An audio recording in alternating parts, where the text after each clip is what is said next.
মাটির তৈরি হাঁড়িতে খুব সুন্দরভাবে চিতই পিঠা বানানো যায়। নরম তুলতুলে এরকম চিতই পিঠা বানানো যায়।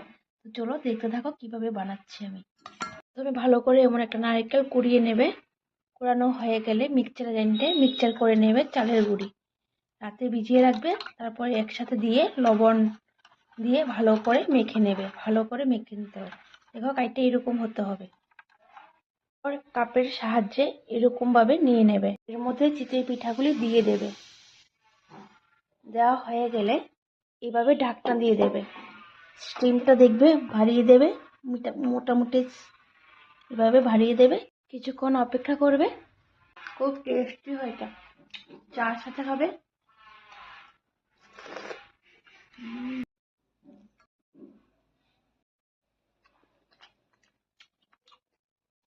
এই দেখো খুব সহজে চিতই পিঠে উঠে গেছে, দেখেছো? এইভাবে তোমরা বাড়িতে বসে বানিয়ে নিতে পারো। লাল লাল হয়েছে না? রেসিপি যদি দেখতে চাও অবশ্যই কমেন্ট করে জানাবে। পুরো ভিডিওটা দেখবো।